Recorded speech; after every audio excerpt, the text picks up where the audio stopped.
안녕하세요. 사무엘상 19장 읽겠습니다. 사무엘상 19장. 사울은 자기 아들 요나단과 자기의 모든 종들에게 다윗을 죽이라고 말했습니다. 그러나 요나단은 다윗을 매우 아꼈습니다. 그래서 요나단은 다윗에게 이렇게 귓속말을 해 주었습니다. 내 아버지 사울이 자네를 죽일 기회를 찾고 있네. 그러니 조심하여 내일 아침에 아무도 모르는 곳에 숨어 있게. 내가 아버지와 함께 자네가 숨어 있는 들로 나가서 자네에 대해 아버지에게 이야기를 해보겠네. 그런 다음 내가 알아낸 것을 자네에게도 알려주겠네. 요나단은 자기 아버지 사울과 이야기를 했습니다. 요나단은 다윗에 대해 좋은 말을 했습니다. 요나단이 말했습니다. 아버지는 왕이십니다. 아버지의 종 다윗에게 나쁜 일을 하지 마십시오. 다윗은 아버지에게 나쁜 일을 하지 않았습니다. 다윗이 한 일은 오히려 아버지에게 크게 도움이 되었습니다. 다윗은 자기 목숨을 걸고 블레셋 사람 골리앗을 죽였습니다. 여호와께서는 온 이스라엘이 큰 승리를 거두게 하셨습니다. 아버지도 그것을 보시고 기뻐하셨는데 왜 다윗에게 나쁜 일을 하려 하십니까? 다윗은 죄가 없습니다. 그를 죽일 이유가 없습니다. 사울은 요나단의 말을 듣고 이렇게 약속했습니다. 여호와께 맹세하지만 나는 결코 다윗을 죽이지 않겠다. 그러자 요나단은 다윗을 불러냈습니다. 요나단은 아버지 사울 왕이 한 모든 말을 다윗에게 이야기해 주었습니다. 그리고 요나단은 다윗을 사울에게 데리고 갔습니다. 그리하여 다윗은 전처럼 사울과 함께 있게 되었습니다. 다시 전쟁이 일어나자 다윗은 나가서 블레셋 사람들과 싸웠습니다. 다윗은 그들을 물리쳐 이겼고 그들은 다윗 앞에서 달아났습니다. 사울이 손에 창을 들고 자기 집에 앉아 있을 때에 여호와께서 보내신 나쁜 영이 사울에게 들어갔습니다. 다윗은 그 앞에서 수금을 타고 있었습니다. 사울은 창을 들어 다윗에게 던졌습니다. 그러나 다윗은 몸을 피하여 다치지 않았고 사울의 창은 벽에 박혔습니다. 다윗은 그날 밤 사울에게서 도망쳤습니다. 사울은 다윗의 집으로 사람들을 보내어 집 밖에서 지키고 있다가 아침에 다윗을 죽이라고 했습니다. 그러나 다윗의 아내인 미갈이 다윗에게 말해 주었습니다. 당신은 오늘 밤 안으로 도망쳐야 목숨을 건질 수 있어요. 지금 도망가지 않으면 내일 아침 죽을 거예요. 미갈은 창문을 통해 다윗을 밖으로 내려보냈습니다. 그래서 다윗은 피했습니다. 미갈은 우상을 가져다가 침대 위에 놓고 옷으로 싼 다음에 염소토를 그 머리에 씌웠습니다. 사울은 다윗을 잡으려고 사람들을 보냈습니다. 그러나 미갈은 다윗은 아파요 하고 말했습니다. 다윗을 잡으러 갔던 사람들이 사울에게 돌아와서 미갈의 말을 전하였지만 사울은 그 사람들을 다시 돌려보내 다윗을 잡아오게 했습니다. 사울이 그들에게 말했습니다. 침대를 통째로 들고 오너라. 내가 다윗을 죽여버리겠다.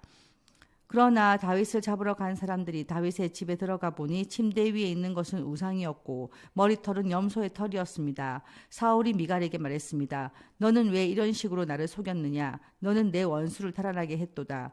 미갈이 사울에게 대답했습니다. 다윗이 자기를 도망갈 수 있게 해주지 않으면 나를 죽여버리겠다고 했어요. 다윗은 사울을 피해 도망간 후에 라마에 있는 사무엘에게 갔습니다. 다윗은 사무엘에게 사울이 자기에게 한 모든 일을 말해 주었습니다. 다윗과 사무엘은 나요스로 가서 거기에 머물렀습니다. 사울은 다윗이 라마의 나요스에 있다는 소식을 들었습니다. 그래서 사람들을 보내어 다윗을 잡아오게 했습니다. 그 사람들이 다윗을 잡으러 갔을 때 그들은 예언을 하고 있는 예언자들을 보았습니다. 그리고 사무엘이 그 예언자들의 우두머리로 있는 것을 보았습니다. 그때 하나님의 영이 사울이 보낸 사람들에게 들어가서 그들도 예언을 하게 되었습니다. 사울이 그 소식을 들었습니다. 그래서 다른 사람들을 보냈지만 그 사람들도 예언을 하였습니다. 세 번째로 사람을 보냈지만 그 사람들도 예언을 하였습니다. 그래서 이번에는 사울이 직접 라마로 갔습니다. 사울은 세구에 있는 우물에 이르러 물었습니다. 사무엘과 다윗이 어디에 있소? 백성들이 대답하였습니다. 라마의 나요스에 있습니다. 그 말을 듣고 사울은 라마의 나요스로 갔습니다. 그러나 하나님의 영이 사울에게도 들어갔습니다. 사울은 걸으면서 예언을 하다가 라마의 나요까지 갔습니다. 사울은 자기 옷을 벗고 사무엘 앞에서 예언을 하였습니다. 사울은 지쳐 쓰러졌습니다. 그리고 하루 종일 밤새도록 그렇게 누워 있었습니다. 그래서 사울도 예언자 중 한 사람인가? 라는 말이 생겨났습니다. 네, 사울이 계속 다윗을 죽이려고 하네요. 요 이제 19장 초반에는 요나단이 이제 아버지에게 왜 자꾸 다윗을 죽이려 하느냐, 다윗은 아버지한테 좋은 일을 하지 않았냐 해서 설득을 했습니다. 그래서 사울이 안 죽이겠다 해서 다시 다윗을 데리고 왔는데 또 다시 이제 사울이 전쟁 갔다 온 요나단이 이제 수금을 타고 있을 때 또 창으로 던져서 다윗이 도망을 갑니다. 그 도망갔는데 이제 또 계속 죽이려고 하니까 미갈이, 그러니까 다윗의 아내가 되겠죠. 미갈이 다윗을 도망치게 하고 다윗인 척하고 침대에 이제 이렇게 뭔가 만들어 놓고 그렇게 했는데 결국은 그도 다 들통나가지고 뭐 사울이 뭐라 합니다, 딸에게. 그렇게 하고 또 이제 다윗이 도망간 다윗이 사무엘을 만나서 사무엘과 같이 나요시라는 곳으로 갔는데 그 소식을 듣고 또 사울이 그까지 쫓아갔는데 그 나요시란 곳에 가는 그 근처에 가게 되면 하나님이 이제 예언을 하는 사람으로 바꾸는 그런 내용이 나옵니다. 그래서 결국은 사울도 결국 하나님의 영이 들어가서 예언을 하게 되었고 밤새도록 예언을 하다가 지쳐 쓰러졌다 하는 내용이 나옵니다. 죄송합니다. 그까지 내용이 오늘 19장 내용입니다. 사울의 마음은 뭘까요? 이 시기 질투의 마음은 사람을 정말 망가뜨리는 것 같습니다. 자, 기도하시겠습니다.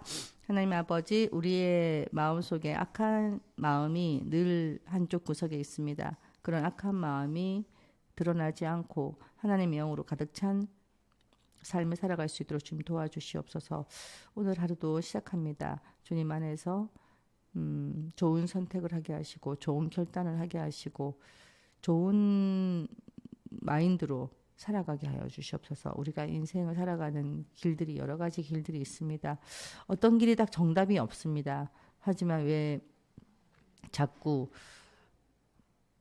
우리들은 갈팡질팡하고 무엇이 옳은가, 어떤 길이 좋은가, 어떤 길이 나에게 최선인가를 계속 고민하게 됩니다.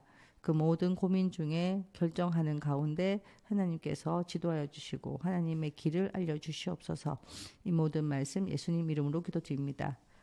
제가 요즘 결정해야 될 것들이 너무 많은데 이걸 생각하면 이렇게 해야 될 것 같고 저렇게 생각하면 저걸 해야 될 것 같고 그래서 제가 고민이 많습니다. 그래서 계속 하나님의 길은 어디에 있는지 계속 고민 중인데 제가 좋은 결정을 할 수 있도록 여러분들도 기도해 주시기 바랍니다. 그럼 내일 만날게요. 안녕.